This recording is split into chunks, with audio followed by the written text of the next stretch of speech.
ഇപ്പോൾ നാം ശ്രവിച്ചുകൊണ്ടിരിക്കുന്നത് morning voice എന്ന ആത്മീയ ശുശ്രൂഷയാണ്. ഇന്ന് ദൈവവചനത്തിൽ നിന്നും കർത്താവിന്റെ ദാസൻ വിനോദ് തോമസ് കോട്ടയം ധ്യാനചിന്തകൾ പങ്കുവയ്ക്കുന്നു. യേശുവിൻ സംഗീതം എന്നിത്തെ പറയുമേ, ആശ്രയം താൻ മാത്രം, ആ നാമം സുസ്ഥിരമേ. യേശുവിൻ സംഗീതം എന്നിത്തെ പറയുമേ, ആശ്രയം താൻ മാത്രം, ആ നാമം സുസ്ഥിരമേ.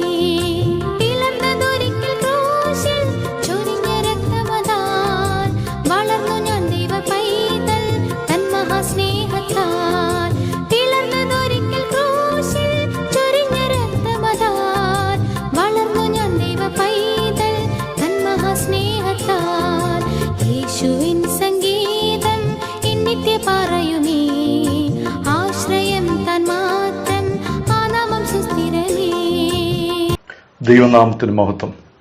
മോർണിംഗ് വോയിസിലൂടെ ഈ പ്രഭാതത്തിൽ ദൈവവചനം ശ്രവിക്കുന്ന എല്ലാ പ്രിയപ്പെട്ടവർക്കും കർത്താവായ യേശു ക്രിസ്തുവിന്റെ നിസ്തുല്യമായ നാമത്തിൽ സ്നേഹവന്ദനം.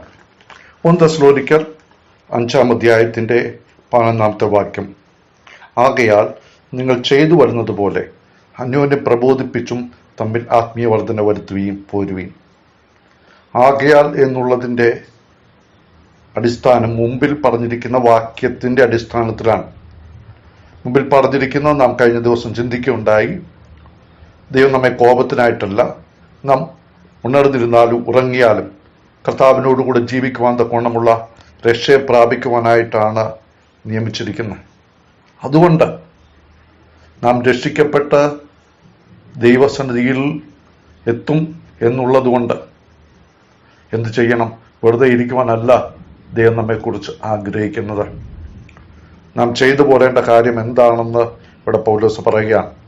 ആകയാൽ നിങ്ങൾ ചെയ്തു വരുന്നത് പോലെ കർത്താവായ യേശു ക്രിസ്തുവിനെ രക്ഷിതാവ് കർത്താവുമായി ഹൃദയത്തിൽ സ്വീകരിച്ച് പാപമോചനം നേടി കർത്താവിന്റെ വരവിനായിട്ട് നോക്കി പാർക്കുന്ന എല്ലാ ദൈവമക്കളും നിരന്തരമായിട്ട് ചെയ്യേണ്ട ചില കാര്യങ്ങളുണ്ട്. ഈ തെസ്സലോനിക്ക വിശ്വാസികൾ അത് ചെയ്തുകൊണ്ടിരിക്കുകയാണ്. കാരണം അപ്പോസ്തലൻ പൗലോസും കൂടെയുള്ളവരും തെസ്സലോനിക്കയിലായിരുന്ന സമയത്ത് അവർ ചെയ്തു പോരേണ്ട കാര്യങ്ങളൊക്കെ അവർക്ക് മാതൃകയാക്കി കൊടുത്തു, അവരെ അത് പഠിപ്പിച്ചു കൊടുത്തു, അവരെ അത് ചെയ്യുന്നുണ്ടെന്നുള്ള കാര്യം ഉറപ്പാക്കി. അതിലവർ തുടരുകയാണ്. ആ കാര്യത്തിൽ തുടരുന്നവരോട് പൗലോസ് പറയാണ്, അത് ഇനിയും ചെയ്തു പോരണം.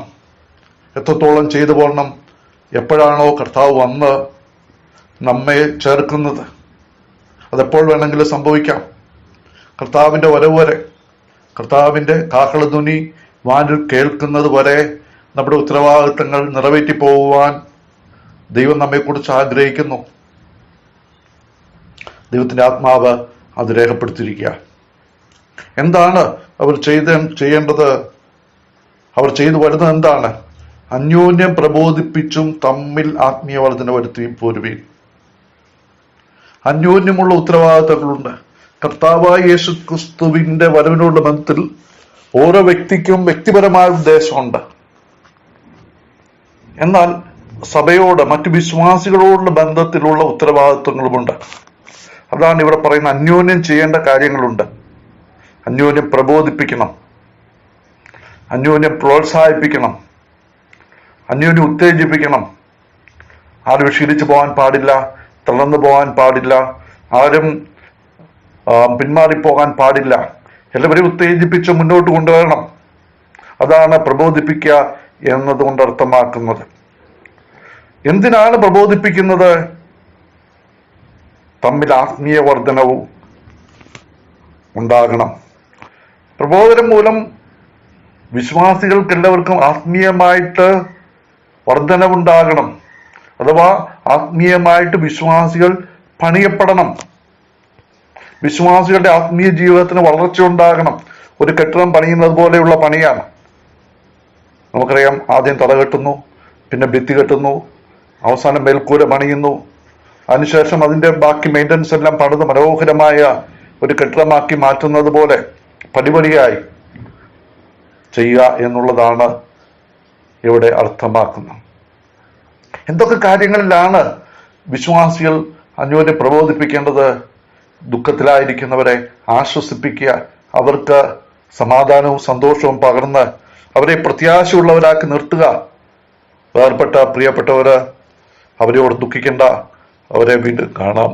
കർത്താവിന്റെ വരവെങ്കിൽ അവരോട് ഒരുമിച്ച് കർത്താവിനെ സ്വീകരിക്കാം എന്നുള്ള നിലയിൽ അവരെ പ്രോത്സാഹിപ്പിക്കുക, ഉത്തേജിപ്പിക്കുക.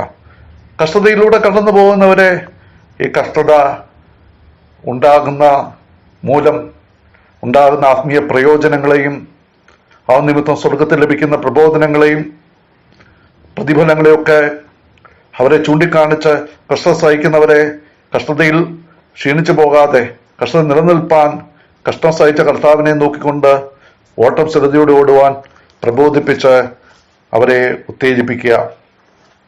മാത്രമല്ല, നമ്മൾ എബ്രായ ലേഖനത്തിലേക്ക് വരുമ്പോൾ അതിന്റെ 10-ാം അധ്യായത്തിന്റെ 25-ാം വാക്യത്തിൽ പൗലോസ് പറയുന്ന ഒരു കാര്യമുണ്ട്.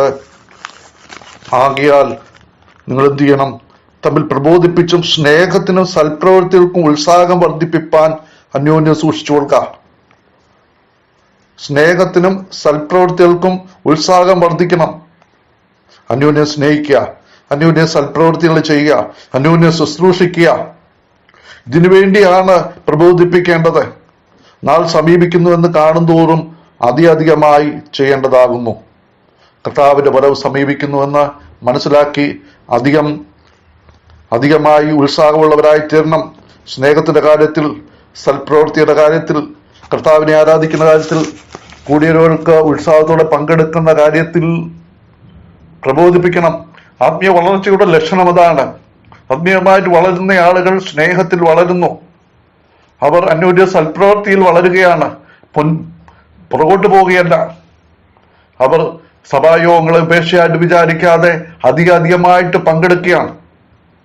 ഞായറാഴ്ച ആരാധന പങ്കെടുത്തു, കടമ നിറവേറ്റി എന്നുള്ള നിലയ്ക്കല്ല.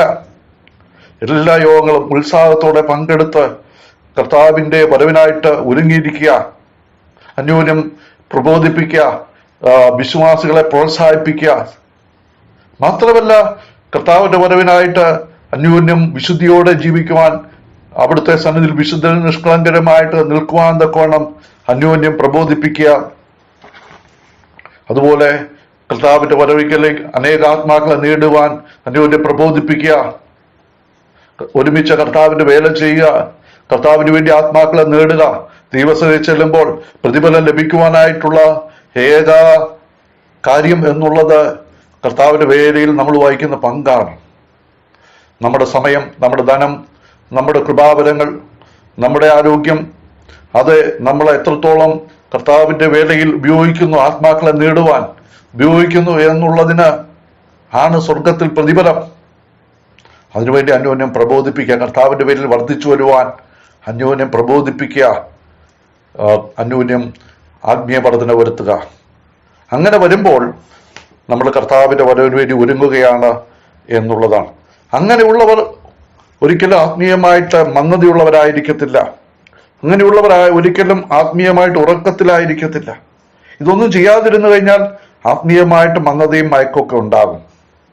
പ്രിയപ്പെട്ടവരെ, നമ്മുടെ ജീവിതം എങ്ങനെ ഇരിക്കുന്നു? നാം അന്യോന്യം മറ്റുള്ളവരെ പ്രബോധിപ്പിക്കുന്നുണ്ടോ? സ്നേഹത്തിന് സൽപ്രവൃത്തി ഉത്സാഹം വർദ്ധിപ്പിക്കുവാൻ നാം എന്ത് ചെയ്യുന്നു? നമ്മുടെ സമയം കർത്താവിന്റെ വേലയിൽ നമ്മൾ എങ്ങനെ പ്രയോജനപ്പെടുത്തുന്നു? നമ്മുടെ ഉത്തരവാദിത്തങ്ങളെ കുറിച്ച് നമുക്ക് ബോധ്യമുള്ളവരായി കർത്താവിന്റെ വരവിനായിട്ട് നമുക്ക് ഒരുങ്ങിയിരിക്കാം. അങ്ങനെ നമ്മുടെ ഉത്തരവാദിത്തങ്ങൾ നിറവേറ്റി ദൈവസന്നിധിയിൽ നിൽക്കുമ്പോൾ അനേക പ്രതിഫലങ്ങളെ പ്രാപിപ്പാൻ തക്കോണം ദൈവത്തിന്റെ ആത്മാവ് നമ്മെ സഹായിക്കുമാറാകട്ടെ.